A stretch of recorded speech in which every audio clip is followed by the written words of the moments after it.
Bahagyang bumagal ang daloy ng traffic sa isang bahagi ng EDSA kanina. Bigla kasing nagliyab ang isang bus sa kalagitnaan ng biyahe. May report si Tina Panganiban Perez.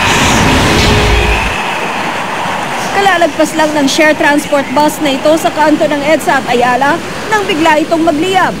May naamoy raw na tumatagas na diesel at may nakitang usok ang driver nito. Mabilis na lumaki ang apoy at kumalat sa loob ng bus. Tila ayaw patalo ng apoy sa mga pamatay sunog na mabilis na rumesponde. Lumalabas pa ng mga bintana ang nagngangalit na apoy. Kasama nito ang napakaitim na usok. Sa kapalataas ng usok, tanaw ito hanggang Estrella. May umusok po sa ilalim. Ilalim ng... Sa ilalim po ng makina. Okay. Kaya po tinigil ko. Pagkatigil ko doon, pinatay ko lahat ang makina. Pagkapatay ko, pinababa ko yung mga pasahero.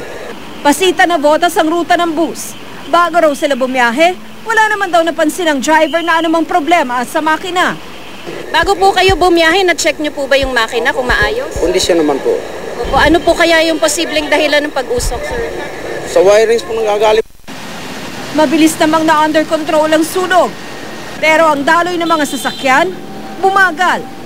Kaya pagkaapula ng apoy,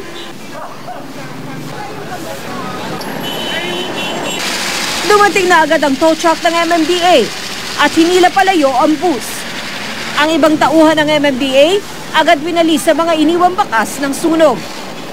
Sa ngayon wala pang inihahandang kaso ang mga otoridad, lalo pat aksidente naman daw ang nangyari, pero patuloy pa rin ang kanilang investigasyon sa naging sanhi ng sunog. Tina Panganiban Perez, GMA News.